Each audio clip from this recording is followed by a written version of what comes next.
Special type of blood group পড়ি, Bombay blood group. সাধারণত এটাকে বলা হয় ওএস ফেনোটাইপ। কেন ওএস ফেনোটাইপ বলা হয় একটু পরে বলতেছি। বোম্বে, এটা 1952 সালে বোম্বে শহরে প্রথম এই রুগীটা, এই পেশেন্টটা আইডেন্টিফাই হয়, এবং তখনকার আমলে, এখন তো মুম্বে, তখনকার আমলে এটা বোম্বে ছিল, সেই জন্য বোম্বে ব্লাড গ্রুপ নাম হয়েছে। এটা সাধারণত এই এরিয়াতে 10,000 জনের মধ্যে একজনের এটা থাকে, আর ওয়েস্টার্নে বিশেষ করে ইউরোপে 10 লাখের মধ্যে একজনের এই বোম্বে ব্লাড গ্রুপটা পাওয়া যায়। তো এখন বোম্বে ব্লাড গ্রুপের ইন্টারেস্টিং ঘটনাটা এটাই হচ্ছে, এই যে ধরো এখানে আমি 6টা আরবিসি আঁকছি, এই আরবিসির মধ্যে একটা আমাদের কিন্তু এইচ অ্যান্টিজেন আছে। এইচ অ্যান্টিজেনটা সাধারণত সব আরবিসির মধ্যে নর্মালি থাকে। এখন এইচ অ্যান্টিজেনের উপরে যদি কোনো এ অ্যান্টিজেন থাকে, এইচ অ্যান্টিজেন ছাড়া কিন্তু এ অ্যান্টিজেন বসতে পারবে না। এটা একটা প্ল্যাটফর্ম। এ অ্যান্টিজেনের প্ল্যাটফর্ম হচ্ছে এইচ অ্যান্টিজেন। এইচ অ্যান্টিজেন না থাকলে অ্যান্টিজেন বসতে পারবে না। সুতরাং যখন অ্যান্টিজেন এইচ অ্যান্টিজেনের উপরে বসে তখন এটা এ গ্রুপের ব্লাড। বি অ্যান্টিজেন যখন এইচ অ্যান্টিজেন এই প্ল্যাটফর্মের উপর বসে তখন এটা বি গ্রুপের ব্লাড। আর এ এবং বি যখন এই প্ল্যাটফর্মের উপরে বসে তখন এটা কিন্তু এ বি গ্রুপের ব্লাড।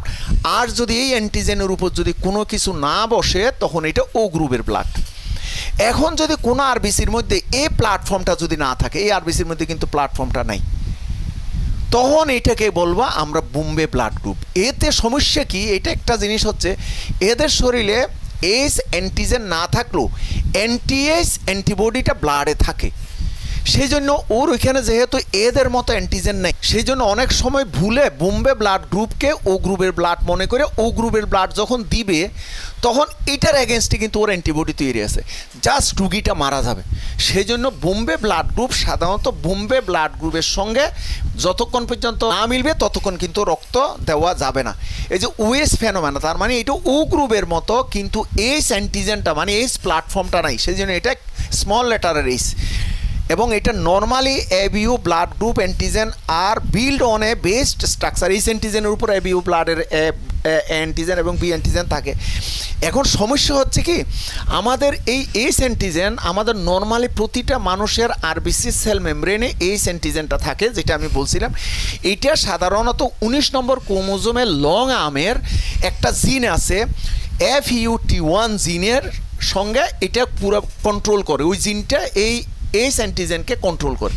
এখন যদি সেই জিনে যদি কোনো মিউটেশন হয় তখন এই এইচ প্ল্যাটফর্মটা পাওয়া যাবে না।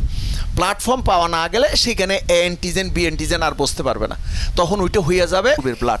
এবং এখানে বিস্তারিত দেওয়া আছে, এটা একটু পড়লেই বুঝতে পারবে। আর সাধারণত বোম্বে ব্লাড গ্রুপ ছাড়া ব্লাড রিসিভ করা যাবে না।